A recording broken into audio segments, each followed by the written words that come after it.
สวัสดีท่านผู้ชมวันนี้เวลาพามา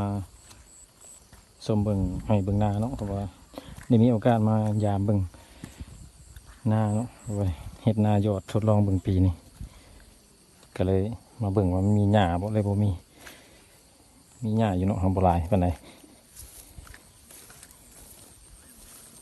เดี๋ยวสิพาเลาะเบิ่งจักหน่อยเนาะ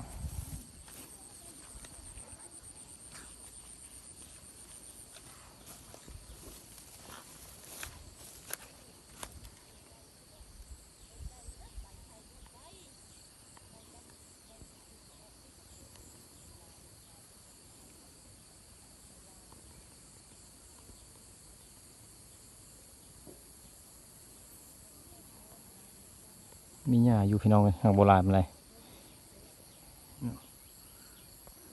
โอ้บ่อนงามลื่นหมู่ขนาด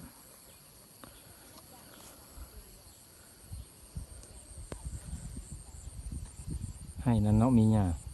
เพราะว่าไอ้น้องมาซอยเนาะมานี่เพิ่นมาลกหญ้าซอยมีให้1 2ให้นี่แหละเพิ่นว่ากำลังสิพาย่างไปเบิ่งเนาะเพิ่นลกหญ้า